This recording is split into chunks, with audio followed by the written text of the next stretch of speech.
Right. Good evening, viewers, and welcome to our Revival House talk show. And I am your presenter, Patricia Roy.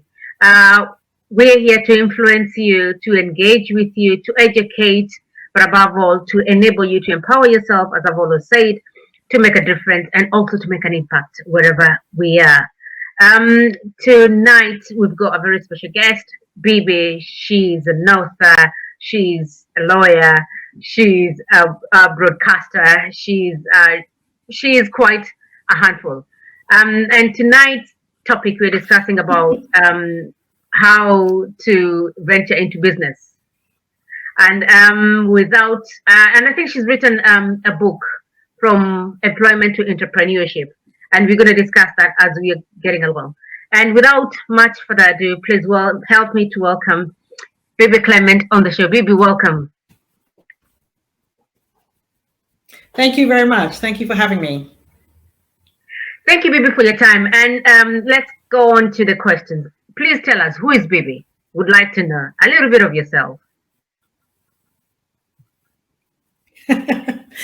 Well, I'm the eldest of 12 children, and I'm married to Shay Clement. I have 2 teenage boys.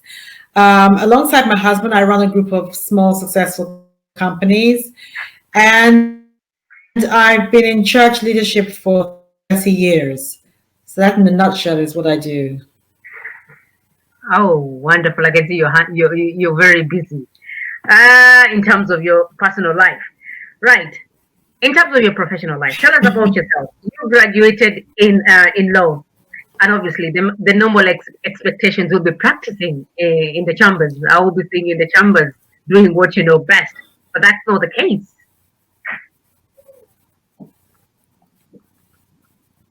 It's not. Like, I'd actually studied English first. I had a first degree in English, but I always wanted to study law. But they told me that if I did English for the first year, because my grades weren't good enough for law the first time around, if I did English for the first year, that they'd let me change to law the second year. Well, second year came and they didn't let me change, so I ended up getting a degree in English. And then later I decided to go and study law. And there were many reasons why I didn't take the route that normally is taken, whether you're a solicitor or a barrister. Those are usually the 2 options that they give you. They don't present anything else. Those are the 2 options. Reasons why I didn't go down either of those. The first one was money. My husband too is a lawyer, and at the time I studied law, we were already married. We'd just gotten married. So I had students' loan from studying from my degree. He had students' loan from graduating from law school. And law school at the time was about 11,000, and we didn't have 11,000. So there was just no way that was going to happen. The second reason was I had done a lot of voluntary work while I was studying law. I did a lot of voluntary work in different law firms. And one of the things that became very clear to me was that I'm just not cut out for a sit behind the desk kind of job. So in as much as I enjoyed the law and I enjoyed speaking to people and helping them legally, but the whole administration that goes around being a lawyer, I just found it so boring. So I'd already decided that I wasn't going to be a solicitor.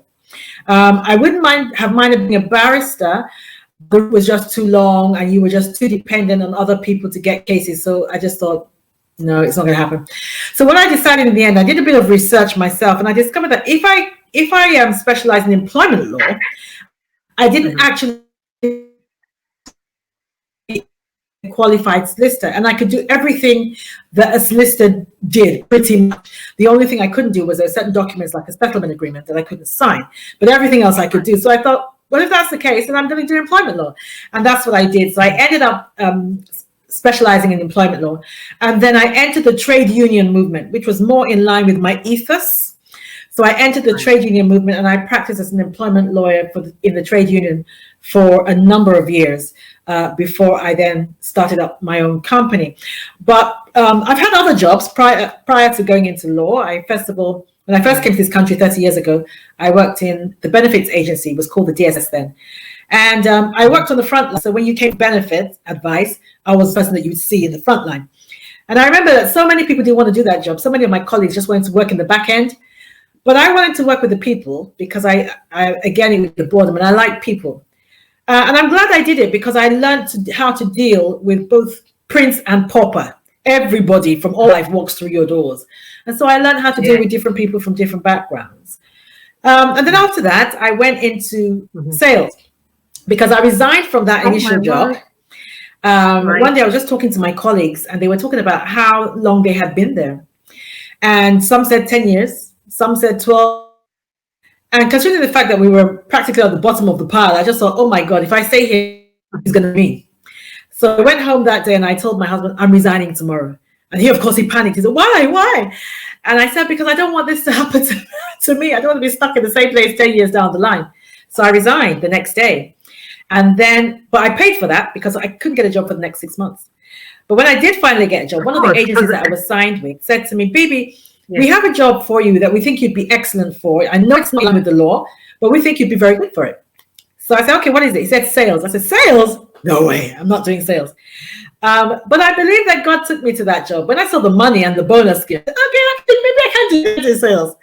So I took up that job. And it was very, very interesting because the first 2 weeks I was in training. And during that 2 weeks, I actually hit the highest number of sales targets that they had in the company. If I may ask, what were you selling? I believe that God took me there to show me that I could sell. I didn't know that before that. Right. It was a job. It was a company called Perks for You. So what we were selling was we'd ring employers and get them to sign up their employees to get discounts for them at places like Boots and restaurants and things like that. So that's what we were offering them. So it was my job to convince the employer that this is a really good idea for your employees. So yes. And you sold it well.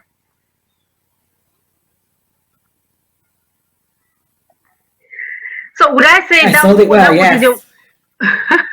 So would I say that was your motivation for you getting into business?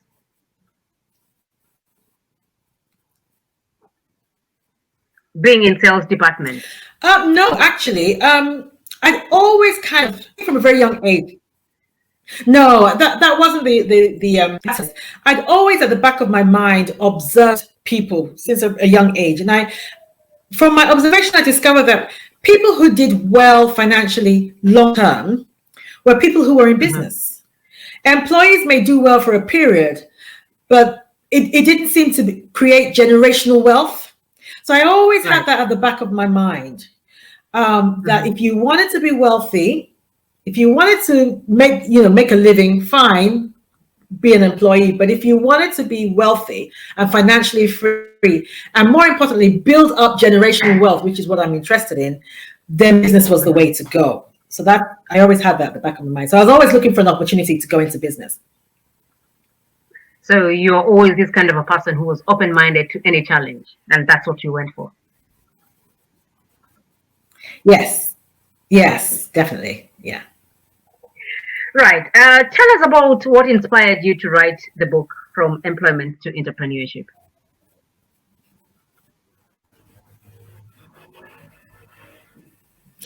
Well, I met so many people who were unhappy in their jobs. So many.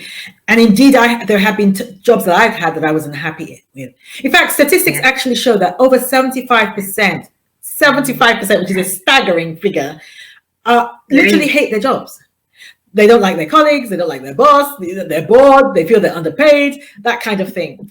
But speak to them, they're scared to make the jump, or they don't know what to do, or they don't have the money and they don't know how to get it, that kind of thing. So I thought, okay, let me write a book that would kind of just show what I did. And also there were a lot, then I started speaking to churches and the corporate world about business. So all the things that I was teaching and everything that I had learned from my own personal experience, I decided to put it in a book to help people who wanted to take that jump, help them do it. Rather than having to learn from their own mistakes, they could learn from other people's, some of the mistakes that I've made, they could learn from that. And just show them the first steps that they need to take in order to do well in business. Right. So is that where all this stemmed from? Um, Failures, your previous failures, and which gave you motivation to inspire others to Yes. get into. Yes. Before I became stable, for want of a better word, in business, I'd had some things that I had done that had not gone so well. So, I thought I could share all that whole experience. For instance, when my husband and I first got married, the first business that we had was we were importing specialist pasta from Italy and supplying it to local companies. And at the time we were doing this, the British palate in relation to things like pasta was still very limited. So we were bringing in specialist pasta like flavors they hadn't really had before, like squid ink pasta, that kind of thing. But restaurants and stuff and people like that were into that. We were applying the local restaurants, local stores. And then all of a sudden, we got this massive order from an airline. I have no idea how this airline came across us, but we received this massive order for an airline, and they wanted us to supply them with this pasta ongoing, which was fantastic. And we ecstatic because it would have meant our money has landed. But unfortunately, what they wanted was a letter of credit for 90 days. And that would have meant that we supply them the product up front, and they have 90 days with which to pay us, which was fine, but we didn't have the money to buy the product. So we took the letter of credit to our bank, and our bank said, "What collateral do you have? Do you own your own home?" At the time, we were renting. We didn't own our own home. We said, "No, we're renting." They said, "Okay, so what else do you have?" And we didn't own anything. And so they said, "Well, in that case, we're sorry, we can't lend you the money." And that taught me a really important lesson, the importance of having collateral or ownership, of having different income streams. Because if we'd had different income streams, perhaps we'd had shares, we could have liquidated those shares and invested the money in this. But we didn't own anything. So that left a huge impression on me. And I speak about that in the book, about the importance of having different income streams. Yeah. Yeah. Right. Telling us the experience of how it all started. Would I say that is the point you identified your niche for you to be able to differentiate yourself from other businesses? I wasn't really seeking to distinguish myself per se. I was just seeking to be successful within what I knew I could do. And it was some of it was trial and error. I didn't always get it right. Some of it was trial and error. But yes, it has been a long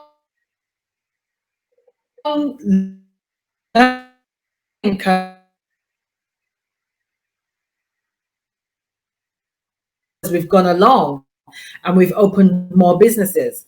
So yes. Right. Yes, that leads me to the next point. That you and your husband, you have various businesses. Would you mind to tell us about these various businesses, how they all started, and how you're doing, and how you can inspire, positive advice to somebody who is sitting down there and thinking, "Oh, right, I would love to have a business, but I have no idea how to start." Would you please take us through it?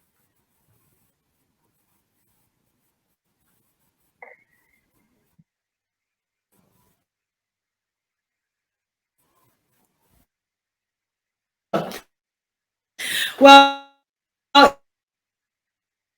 you're right. We do have a number of businesses. We range over a different range of industries. So first of all, both of our backgrounds are law. So one of the things that we have is we have a law firm in Lewisham called Augustine Clement Sisters. That specializes in commercial law, and my husband is the principal over that. Right. So we have a commercial law firm. We also have a legal magazine, which I hope you can see, the legal magazine called Law Digest.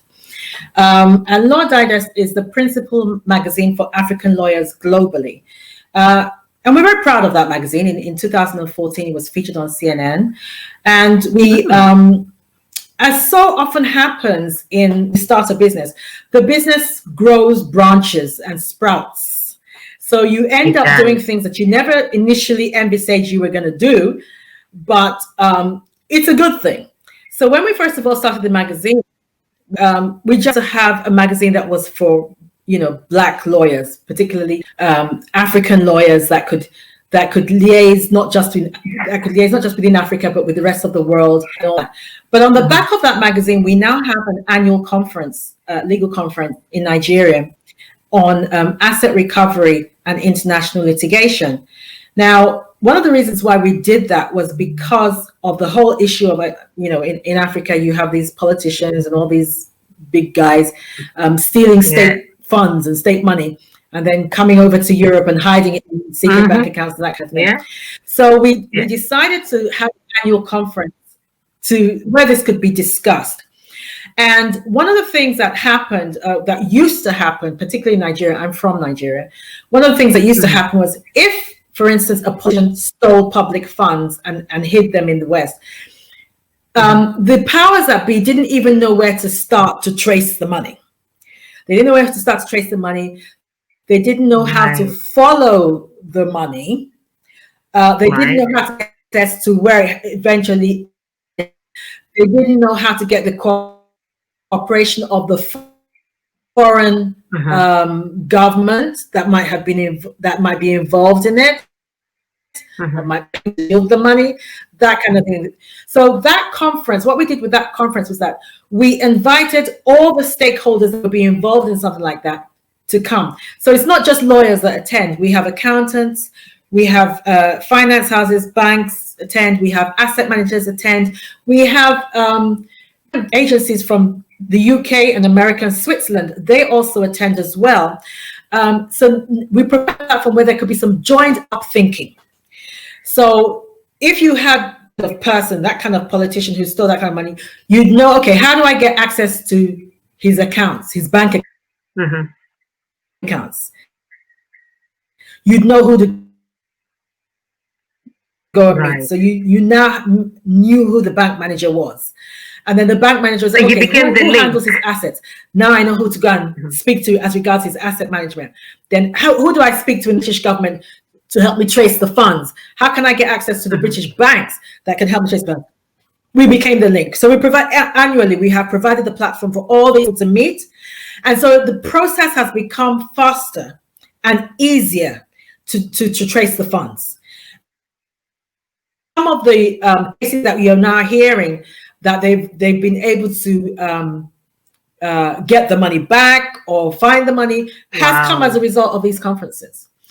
Again, like I said, it sprouts. So even on the back of that, to have an award night. So every year now we have an award night in Africa for African lawyers who are doing things of note to contribute to the growth of their different economies, to develop their jurisdictions, their legal jurisdictions. So we have that award, and thankfully we have people from all over the world who come to that as well. So that's another business that we do. We also have an HR consultancy. We have a company that deals with high net worth foreigners who do business in the UK. They don't live here, but they have to have a presence here because they're doing business with the West.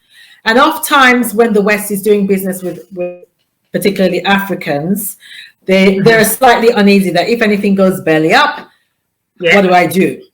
So what we help those foreigners do is establish a presence here.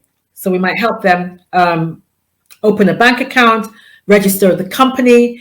Our law firm usually acts as the company secretary. So again, it helps investors to breathe easy. That, okay, if anything happens, I do have recourse,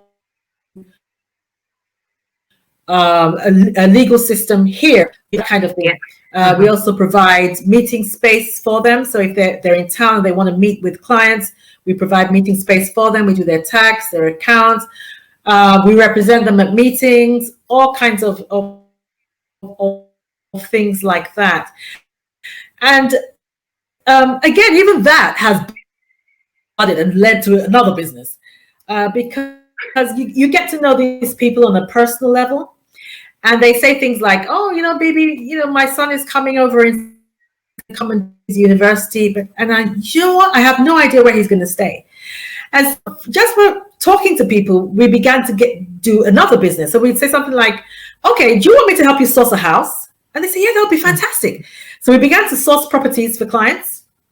And again, that has led to another business. So we do that. We source properties and manage the properties for them, and any other thing that they need help with, we help them. So they might need to be picked up from the airport, that kind of thing. We can arrange all that, so they've grown. And we have a couple of other companies as well. And of course, my baby is my personal brand. I do speaking and training. So you did ask, the second part of that question was, what would I say to anybody who wants to start a business? Yes. And the answer would be, one, ensure that you are very clear in your mind. Here you go. What do you want? I'd say be clear in your mind as to why you want to go into business, because I don't think everybody can be an entrepreneur. Yes. Why? Find your why. So I want to jack it in, so I'm going to go into business, because that doesn't work. So you must have, it doesn't work. So you must have your why at the back of your mind as to why you're going into business. And then when you've decided to go into business, you need to do your market research. You really do. The average Black-owned business within the UK, the lifespan from cradle to grave is about 5 years, as opposed to perhaps the Asian-owned business, which is 1 generation. And I think one of the reasons for that is because we don't do our market research. We assume that because we have something to sell, that automatically means somebody wants to buy it, and that's not always the case. So you have to first of all check, does anybody even want this product? Yeah. No, it's not always the case. So there are a lot of things that you have to do by way of market research that will help you. Yeah. Mm-hmm. Wow, what a fantastic way of growing. I never saw a business that could start from one point, having different branches and having this empire of different sort of businesses. And I think you've gelled so well that you've done it so well to a point where it's so productive. And I'm like, oh my goodness, I envy your position. I envy your resilience. I envy your goal. You're this kind of a person who is a risk taker, if I would say, and a go-getter. That nothing is holding you back. It is for me, and I'm going for it. And I think it's having an open-minded. And because once you have that opportunity, I'm trying to see how it has kind of gave birth to different kind of businesses, which has become your empire and your husband's empire. And I think which is a fantastic way of, I think it's all about mindset. And also, as you've said, network. Because it's through these opportunities that you've managed to mingle with people of influence and who have kind of influenced your thoughts, influenced your way of interaction, and also expanded your mindset, and which has also diverted into other businesses. And I think this is what we need to have, a productive network that would influence us. And I think it starts from somewhere, because you cannot sit in the house and expect this network to meet you. Yes, sometimes you need to go out there and meet them. And I think that is what you've done. What a way to go, Bibi. And that is a fantastic way. And that leads me to my 6th question. And I can feel you're passionate about your business and entrepreneurship and leadership. Tell me, what has been your experience setting up these businesses as a Black person in this country? What has been your experience? Bearing in mind, we are in the Black whatever movement. What do they call it? Black Lives Matter movement. What has been your experience trying to penetrate? Yes, trying to penetrate yourself to be successful, if I would say.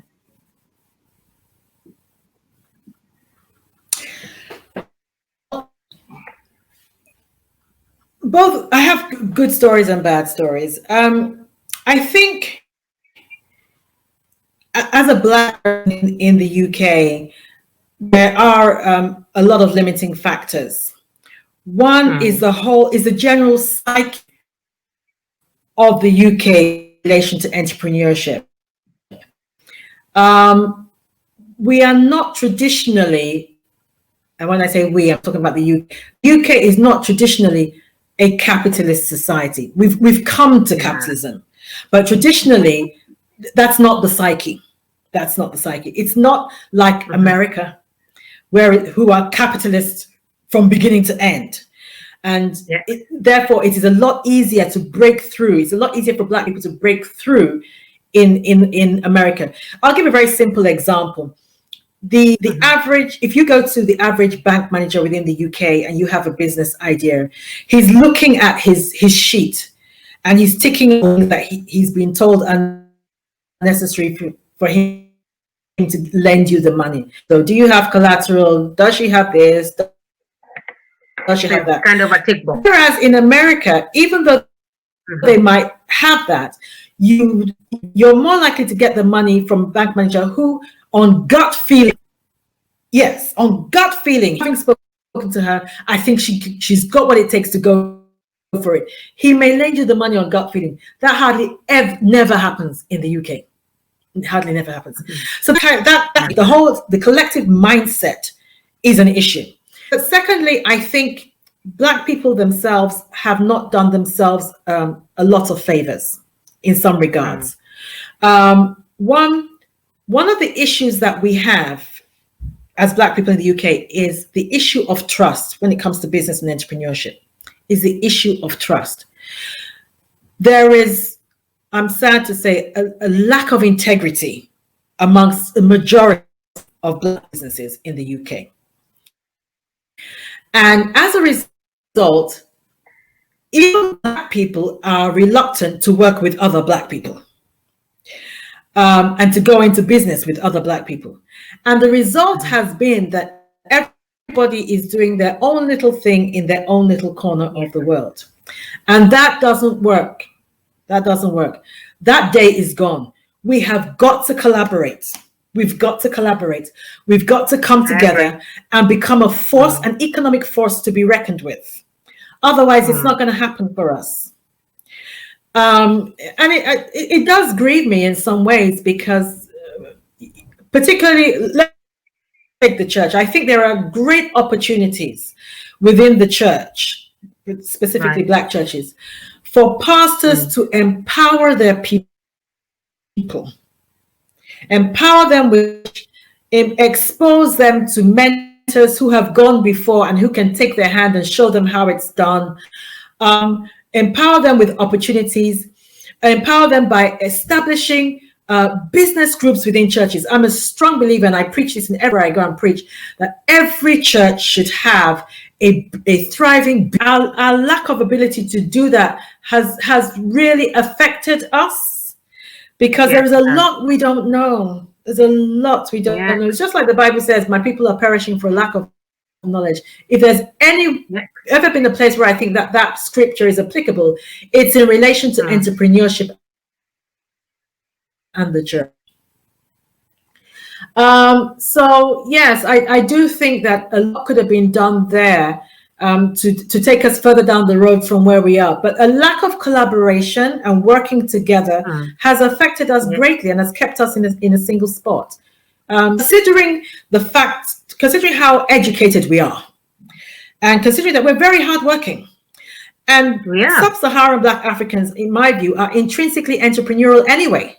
So we should have gone a lot further than we have gone. If we had been shown the way, and if we had shown more integrity and worked together as a people. I would say you've nailed it, Bibi. And I would ask you this simple question: do you think the generations to come, are they learning from us? Are they picking something from us to make the difference?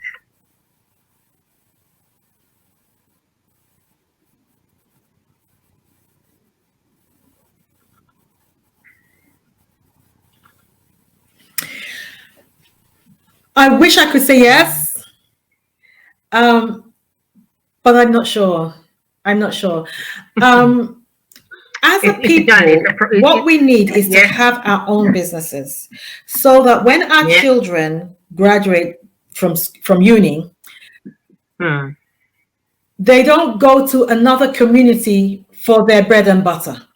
For as long as our children are doing that, we're not going to make much progress. We have to have businesses that they can come, they go and learn what they need to learn and come back to our community and sow and grow in our community. That's what we need to have if we're talking about generational wealth. For as long as one people is still dependent on another people for their food, we're not going to make much progress as a people. But you know what, Bibi? There is hope with people like you on board who are trying to make that difference, who are trying to preach it, to preach out it out there. I believe there is hope, and you being a voice of change, I'm sure we're gonna experience a wave of change. And I think our young people, our young generation, will have greater chances and greater opportunities, of course, to make a difference and to build an empire in this England, wherever they are. And actually, that will take me to my next question. Tell me how you got involved in church regarding wealth creation, because I can see you're a great advocate for people in churches to create their wealth. How did you get yourself involved in this? Yes. Interesting story. And definitely one that I never, ever envisaged would happen. A few years ago, I was very minding my own business, an employment lawyer, and a friend of mine in America had just had a baby. And I decided to go and see her, surprise her and go and see her. And when I went to see her, one evening I offered to babysit so she and her husband could have some time off. And while I was doing that, I picked up a magazine on finance, which in itself was unusual because not really my forte, but I picked up this magazine and I began to read. And I began to read an article by a woman called Susan. Some of your viewers will know who she is. She's an American personal finance advisor, very successful, very rich. She's always on Oprah. So I began to read the article by her. And as I was reading, something began to happen on the inside of me. It was almost like I could feel fire moving around inside of me. It's difficult to explain. And I sometimes get that feeling when I'm reading the Bible. But I was surprised to begin to feel that way when I was just reading a normal magazine. So I asked the Holy Spirit, why am I feeling the way I'm feeling? And the Holy Spirit said to me, when you get back to the UK, I want you to go and teach my people how to create wealth. And, I had one of those Moses moments, when God said to Moses, go tell Pharaoh to let my people go. And Moses is like, are you kidding me? I'm a stammerer. There's no way I'm going to stand in front of the most powerful man on earth and tell him to let my people go. So I kind of felt that way because I didn't. Yes. One, I didn't have a financial background. In fact, when I was at secondary school, I failed economics woefully. I didn't really know that much about wealth creation and stuff like that. So I said to the Lord, do you know how much I have in my bank account? And the Lord said to me, I didn't ask you how much you have in your bank account. I said, when you get back to the UK, go and teach my people how to create wealth. So I said, okay. So when I go back to the UK, when I go back to the UK, he wouldn't let me be. It was burning on the inside of me. He wouldn't let me be. But I was not a pastor, and I didn't know how I was going to get to stand in the pulpit. But I remember that my cousin and her husband were pastoring a church in Lewisham. So I called them and I said, would it be okay for me to come and preach in your church? So I think they were a bit taken aback by that. But they said, well, let's think about it and we'll get back to you. So I said, okay. So thinking they'd be back in about a week, I waited, nothing. Second week, nothing. So I thought, oh, not much I can do about it. But the Holy Spirit said to me, this is investment time. Don't just sit there looking. This is investment time. Start investing in yourself and start reading. So I bought all these books about finance and economics and wealth and biographies of people who have become successful financially and began to read. And the Holy Spirit began to show me specific things that he wanted me to talk about. Things like final salary schemes, which I had no idea what that was. The difference between, I'll never forget this one. What is the difference between a personnel section and an HR section? And why did the HR section come into being? Redundancies, recessions. What's the collective psyche of people when they're going through recessions? Specific things. So I began to read. And then I attended a lot of seminars to develop my public speaking skills. I spent a whole lot of money and time, everything, doing all this. And then about 3 months later, my cousin came back and said, yeah, okay, you can come and preach, but you can only come and preach on a Wednesday, which is their midweek service, when there's hardly anybody in the church. It was scared that I was going to mess up. So they said I should come and preach on a Wednesday. And so I went and I preached, and God just honored his word. And from there, other people got to hear about me and what I was preaching about, and began to invite me to come and speak in churches. And I was surprised at this, that people would actually ask me to come and speak, but I began to do it. Then after a while, it wasn't just churches, the corporate world came knocking.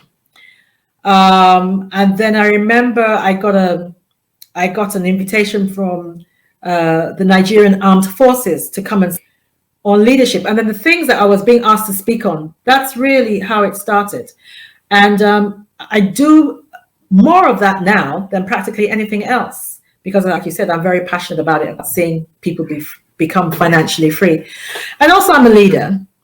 And I think when you are a leader, you want people to do well. You want the best for them. Of course. And I genuinely do. When I think about other ethnic groups that, in comparison to the Africans in the UK, for instance, in 2018, I think it was, the economic footprint of the Polish community within the UK was £3 billion. 3 billion. That's just the Poles, not the rest of Europe, just the Poles within the UK. And yet, considering how we outnumber them and all that, our economic footprint could hardly be found. That grieves me. And I know that something can be done about it. So if in my own little corner of the world, I'm doing what I can. And besides, God wants his people to be financially free. I'm a strong believer that it does not honor God for us to be in want or in need. No, I don't think it does. Yeah. I mean, if you read John 10:10, that tells you that you might have life and you may have it in abundance. In abundance, be full, lavish, overflowing, plenty. Yeah. So if that's God's heart, then why should we settle for anything less?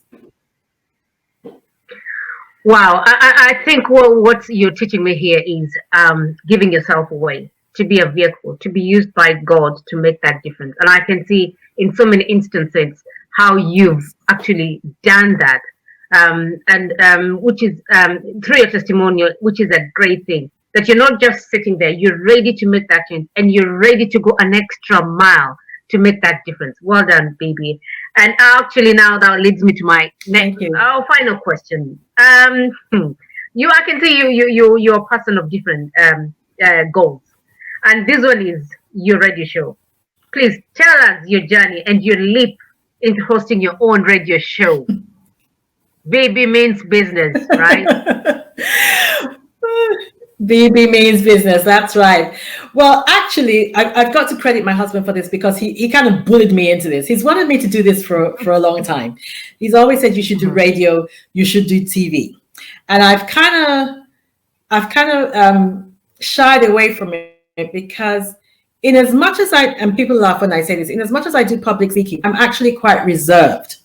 So I'm just happy to work behind the scenes. So I kind of shied away from it for years, but he kept at it, kept saying I should do it.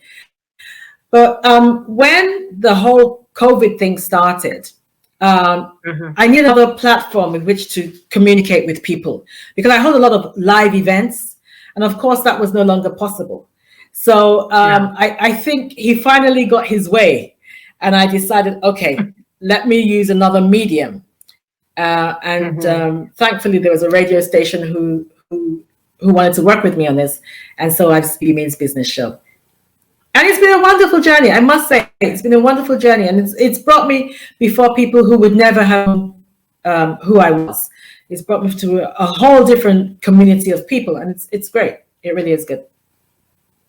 You see, there is another avenue for you to venture, meeting different people, meeting different people, professionals Yeah. of all. That is another place for you to kind of develop yourself in different way. And actually, now that tells me, well, okay, Yes. Yeah. somebody has a passion into business, and I need you to give them advice, your final word. And I know you've said, as you've said, it's not for everyone. What would you tell somebody who's there? Number one, who wants to start a business? And number two, somebody like, well, I wouldn't say myself. I've I've always wanted to be in media, but for some reason, as you said, I'm this reserved person. I was laid back, and I thought, you know what, I'm too old for that now. What would be your advice for such kind of a person? Right. First of all, let's deal with the age thing. Yeah. You're never too old. Never too old. For anything. Age God is just a says we number. should occupy until he comes. Yeah. He says Right. we should occupy till he Okay. comes. So for as long as they haven't dropped you into the ground, you're to occupy. You're still alive. I remove the age thing because that will create a mental block. Yes.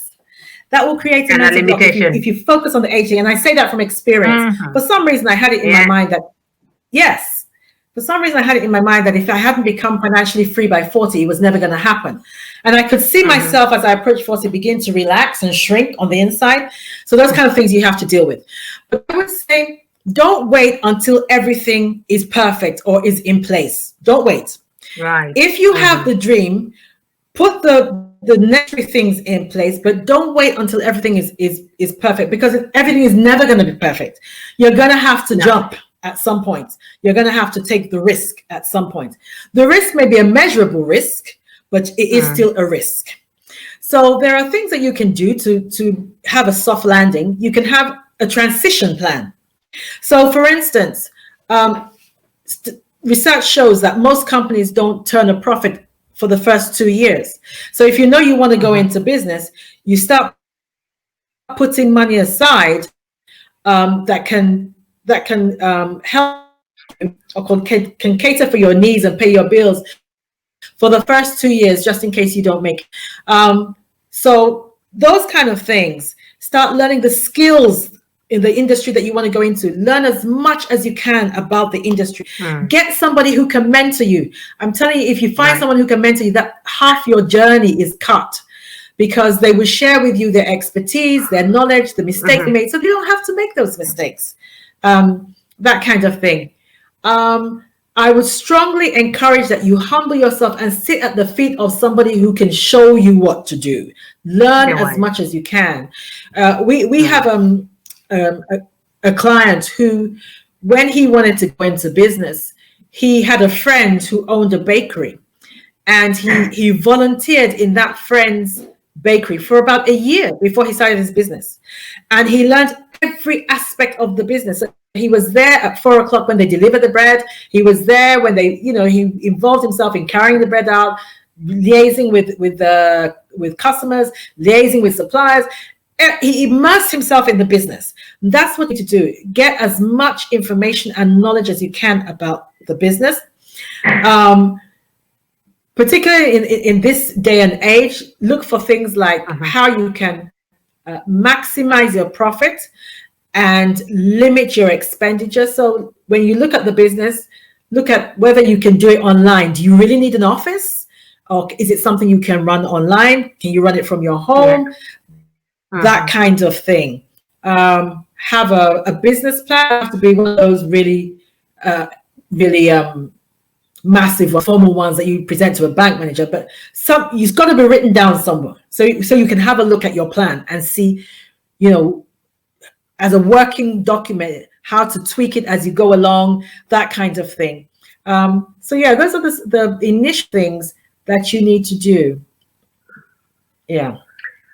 Wow, Bibi, how can I say, what can I say? Thank you so much for your great wisdom. And I can say, oh my goodness, what a shaker, what a My mover. pleasure. And I think one of the things I've learned from you is seize the opportunity. And I think the world is your oyster. And be Yeah. a risk taker. Because sometimes I think we want to be on the Yes. comfort zone because of the fear of the unknown, because we don't know if we start this, what's going to happen. And I think that is what holds most of us back, because we don't know what we are fearful of. Yes. If I take this step, what's going to happen? But I think it's being bold enough Yeah. because, and also believing in God, because He's got better plans for us. And I think Oh, yes. that is one thing for Yes. me that I've learned tonight. And thank you so much for your great words. And I wish you all the best in everywhere, in everything you do. And keep on doing what you're doing, because I can tell you, girl, you're Thank moving the you. mountain. Thank Thank you. you so much. And thank you, viewers, for Thank watching you. us. And Actually, I just thank want to you. end on this note. Go on. Sorry, just going to end on this note. In relation to address what you said about fear, because I think fear is the biggest problem, Yeah. is the biggest issue. Mm-hmm. But I saw something the other day online, and I thought this was fantastic. There was a bird was about to fly off a cliff, and he was being encouraged by his mother. It was a chick, and he was being encouraged by his mother. And he turned to his mother because he was scared, and he said, "Mom, if I fall?" And the mom said, "Oh, baby, but what if you fly?" Yeah. Yes. Yes. I think it's being optimistic rather than pessimistic. Yeah. Yes. Thank you, baby, once again, and thank you, viewers, for watching us. And I've got a word for everyone this evening is: be that person who shoots the bullets into the sky and makes doorways of freedom. Let's not dwell on the fear of the unknown. What if it doesn't, or what if it does? Let's be optimistic. What if it does? Let's not think, oh, what if it doesn't? What if it does? There you go. Let us desire for excellence, and I believe we'll all make a difference in everywhere you are. And until next time, thank you, viewers, thank you, baby, for your time and for being with us here. And thank you to my man there, my recording man, Paulo, and to all of you who are My watching us. pleasure. Have a great evening. And until next time, I'm Patricia, your presenter for Revival House Talk Show. Until next time, have a great evening.